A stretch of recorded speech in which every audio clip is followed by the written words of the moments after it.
finishing up the last things. I'm about to push off the dock.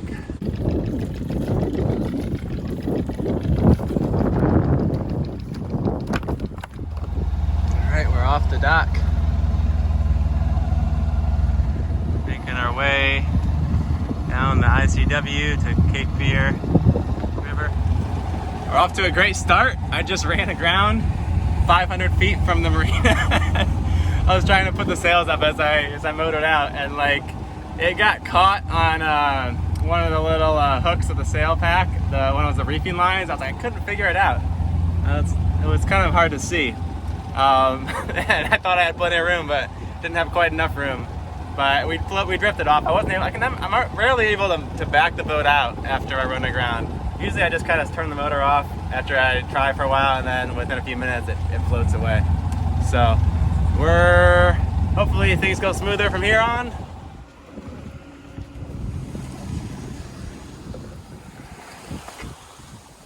Finally back out in the open ocean, and I got the wind vane steering so I can relax a little bit.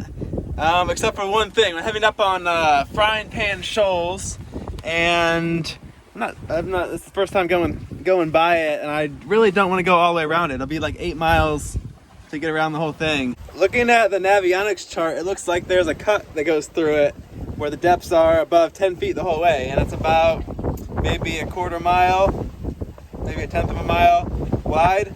So I think I'm gonna go for it. It looks like it's a sandy bottom, so I don't think I'm going over coral or anything. It's definitely taking a risk. I'm going to have to pay a little bit more attention. But my depth sounder is working, so I think I'm going to go for it. It's not marked on the chart. There's a couple other passes that are a little further out, but I don't really want to even go to those if I can make it through this one. This one looks even wider and deeper. Here's the cut I'm looking at. You can see it saves a bunch of miles, and then you can see we got about 90 miles to go to get to Cape Lookout. The Frying Pan Shoals are nicknamed the Graveyard of the Atlantic. There are over 200 shipwrecks out here. It's pretty benign conditions today. I think it'll be okay. The alternative route would just be to take the inside way up the intercoastal waterway. But, I mean, what's the fun in that, you know? I want to go offshore. I don't want to be, like, motoring or, you know, short tacking my whole way.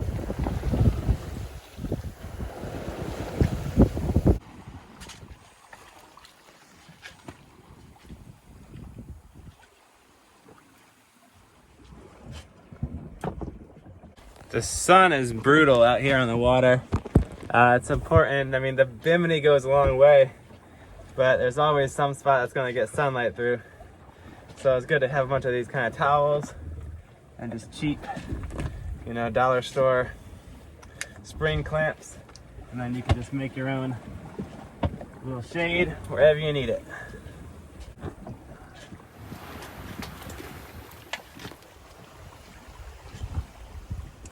Well, the Frying Pan Shoals were pretty uneventful. I did see, as I was approaching it, there was like some real shallow areas where there's just some weird, really large breaking waves, even though it was, you know, pretty generally calm.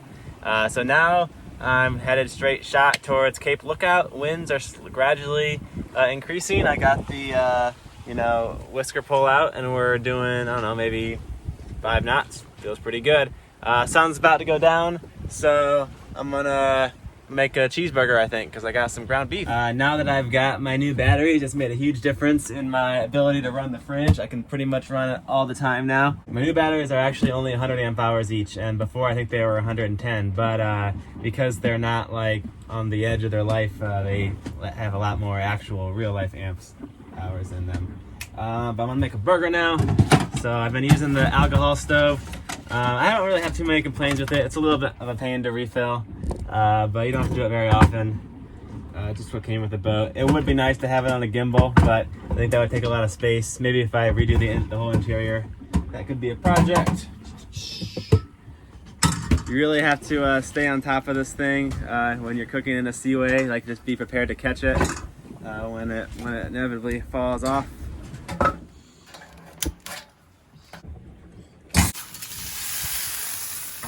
Of course, all my condiments are in packages, so I don't have to refrigerate them. Gotta save every, you know, space I can in that little tiny fridge.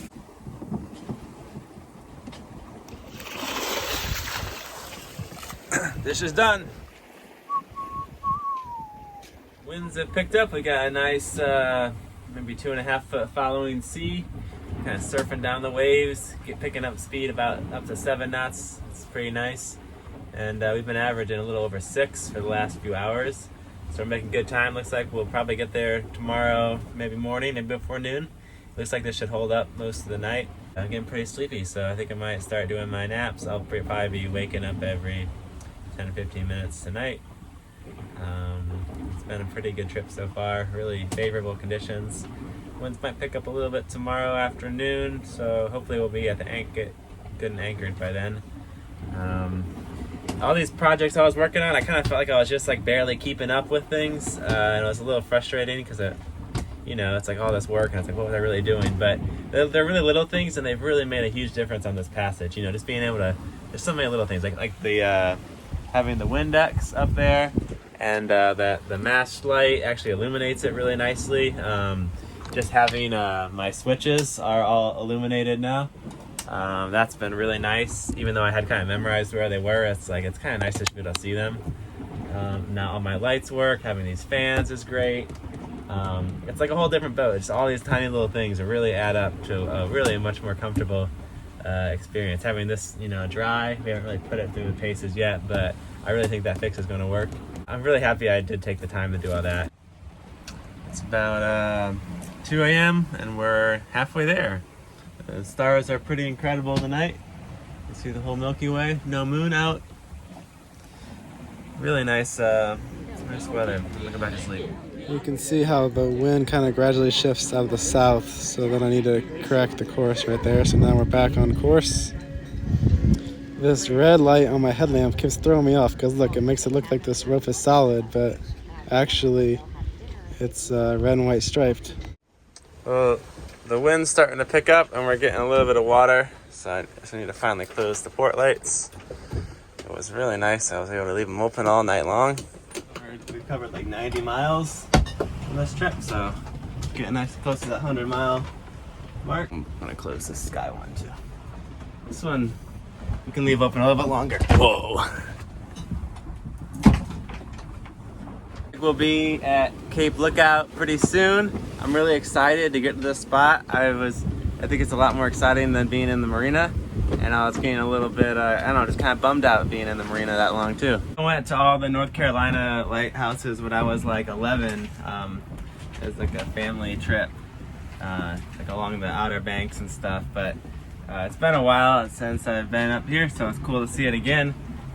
Usually we don't go this far because it's quite a drive to get all the way out to the Outer Banks. See land now. There's the Cape Lookout light kind of on it. I'm gonna turn a little bit more downwind, so let out the sails a little. Help the wind vane do its thing. Waves are getting a little bit bigger as we approach the shore, but it's not too bad. I think once we get inside the inlet though, we'll be nice and protected. Drop the anchor, we'll have our own beach to ourselves.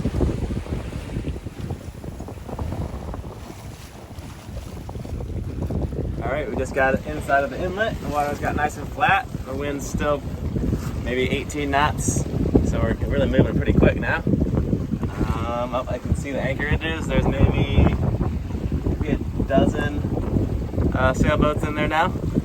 So, not empty, but not I think we'll be able to find a spot, and then it's Sunday, so maybe tomorrow they'll clear up.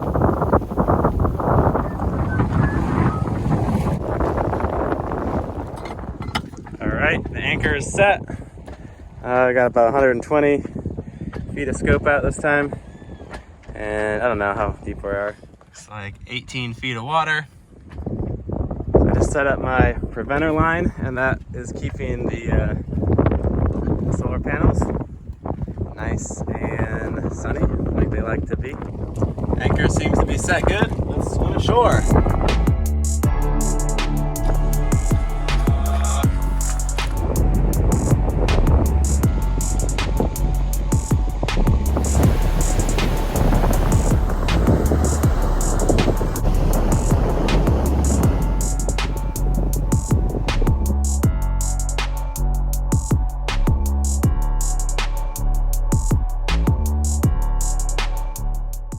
I just pulled up the anchor and it was covered in this like black sulfury mud, and I could hardly grip the chain. I couldn't even get it in enough to pull. I couldn't even pull the anchor all the way in. It's still hanging up there.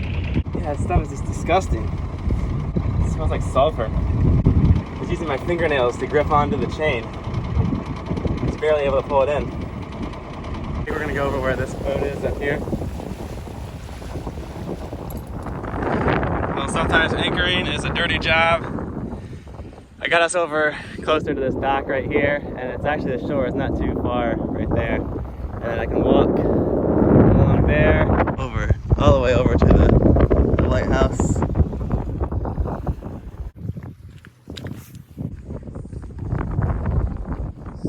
So I'm trying to get to the lighthouse over there.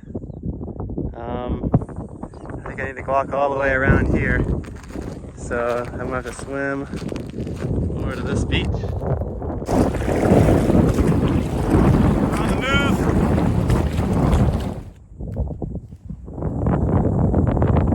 Dang. It's a little car, look at the wheels. Finally made it to the lighthouse. Lighthouse Keeper Museum over here. There's a story that the diamond pattern was originally supposed to go on Cape Hatteras for diamond shoals, and the paint jobs got mixed up between the two lighthouses. There's some cool whale bones over here.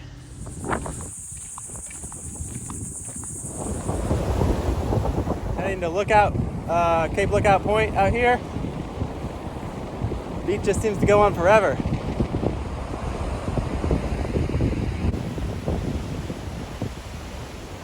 It's interesting, you got the waves coming from two different directions out at this point here. This place is crazy during a storm.